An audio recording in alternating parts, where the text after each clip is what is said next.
All right, so we're diving deep today into a collection of materials, um, articles, investigative notes, all centered around one very specific day, Christmas morning, 1996.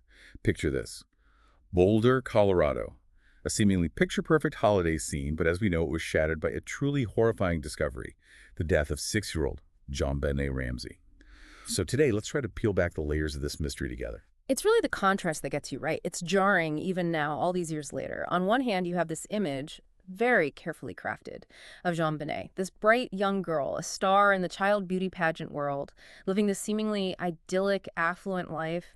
And then on the other hand, this incredibly violent end within the supposed safety of her own home. Absolutely. It's a story that's become almost inseparable from the image of JonBenét herself, the smiling little girl in these elaborate costumes, a tiny star guided largely by her mother, Patsy, a former beauty queen herself. It's a very specific narrative that emerges from those early reports, and I think it really did, as we'll see, become crucial to how the public perceived the entire case. It did. It's an image that took on a life of its own, becoming both iconic and, I think, a focal point for a lot of scrutiny. The sources you've shared touch on this. The almost performative aspect of her childhood, these external pressures, the world she inhabited, even at such a young age. It makes you think about what might have been hidden beneath that very polished surface. Yeah, for sure. And then, of course, there's that morning, December 26th. Patsy Ramsey finds a ransom note right there on the staircase. A two-page, incredibly detailed demand for $118,000 in exchange for JonBenét's safe return. But here's where it gets interesting. $118,000. That was the exact amount of John Ramsey's Christmas bonus that year. Yeah. You can't help but wonder, that level of specific financial detail can't No. be a coincidence, can it? It can't. It goes beyond a generic demand. It points to someone with insider knowledge, someone close. And what I find really fascinating, and maybe even more unsettling as you dig into the details, is the nature of the note itself. It's way too long, almost theatrical in its language.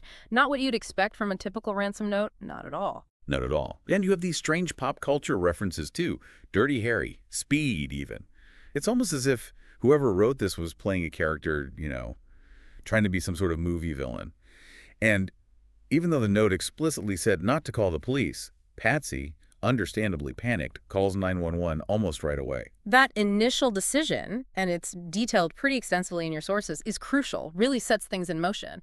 But it raises questions about the ransom note itself. I mean, was it ever really about getting a ransom? Right. Was it a genuine attempt at extortion that went tragically wrong? Or was it something else entirely, a deliberate attempt to mislead investigators? That length, the weird movie references, that incredibly specific financial figure, they all feel carefully chosen, almost as if they're meant to make you look away from something else, something more important. Exactly. And then the timeline takes another strange turn. Hours go by after the 911 call. The house is searched, or so everyone thought. And then, sometime around 1:00 p.m., JonBenét's body is found in the basement by John Ramsey himself. And the crazy thing is, based on what I've read, that room, the basement, it hadn't been thoroughly checked during that initial search. Think about that. A ransom note that says she's been taken, and then hours later, she's found right there, inside the house. It just doesn't add up. It's a detail that's incredibly unsettling, and as your sources show, it led to a lot of scrutiny from the very beginning. That failure to immediately and fully search the entire house, well, it raises so many questions. And then there's the condition she was found in. Wrapped in a blanket, bound, with duct tape over her mouth. It speaks to a level of violence and premeditation that is just horrific. That's a horrific image. Yep. And it's that exact contradiction, this idea of a kidnapping, but the victim being found dead in the house. It's what continues to make this case so fascinating, so haunting, really. And as you dig into those early stages of the investigation, there's this sense of chaos, Friends and family were at the house before it was properly secured. The area where the body was found wasn't immediately sealed off. It was a situation where, whether it was due to inexperience or just the shock of everything that had happened, crucial evidence could have easily been compromised. Yeah, absolutely. And it seems like almost from the get-go, the focus was split. Some investigators zeroed in on the family while others were exploring the possibility of an intruder. The spotlight, of course, landed on John and Patsy almost immediately. The ransom note was written in their house, on their paper, the handwriting, the style of language. Some experts thought it didn't fit the profile of a typical kidnapper.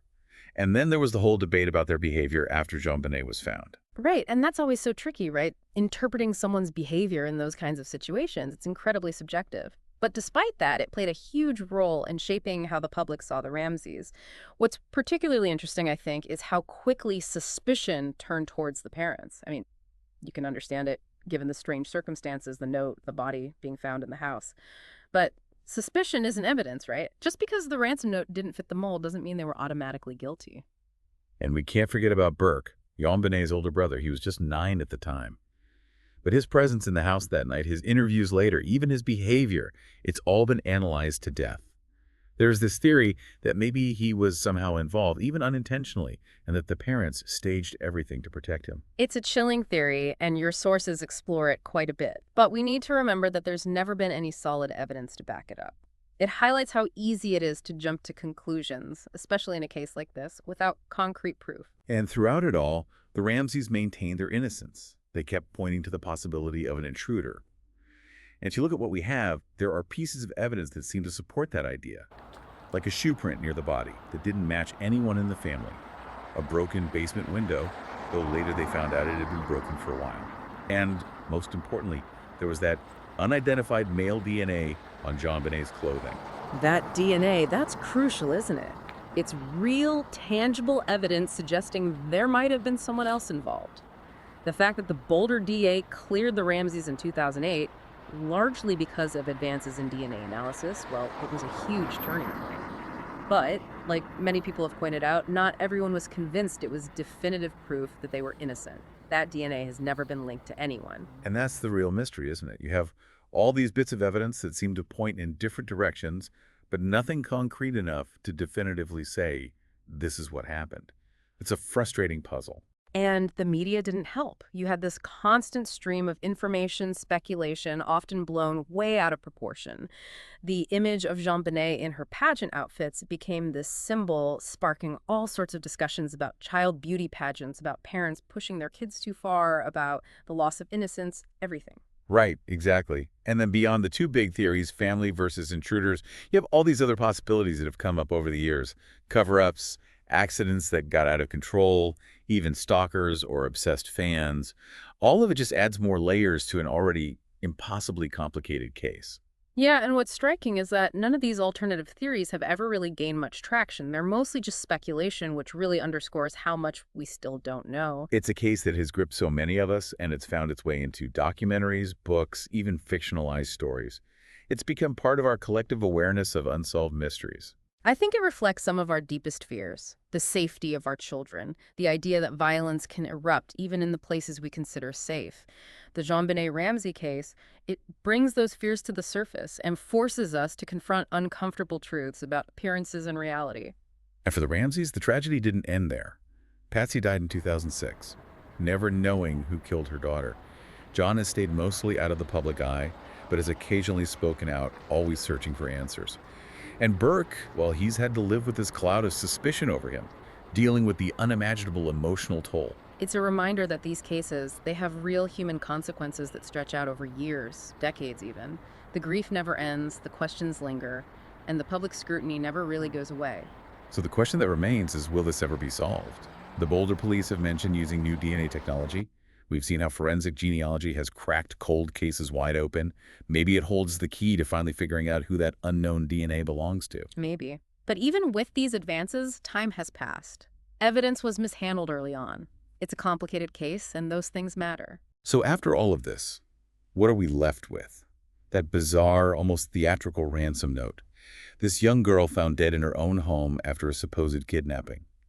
Theories pointing at the family, theories pointing at someone else, none of them definitive. That unidentified DNA and that mysterious shoe print, they're like pieces of a puzzle that just won't fit together. It's frustrating, isn't it, to have those pieces of evidence, those clues that could hold the answers, but they've remained just out of reach for so long. Decades have passed. We've lost Patsy Ramsey. But officially, the case is still open. And when you think back to that Christmas morning, the seemingly perfect picture that turned into a nightmare, you can't shake this feeling. Even in the places we feel safest, darkness can lurk. It makes you think about how much we truly understand, about the secrets the families keep, and about the limits of our search for the truth. It does, it really does.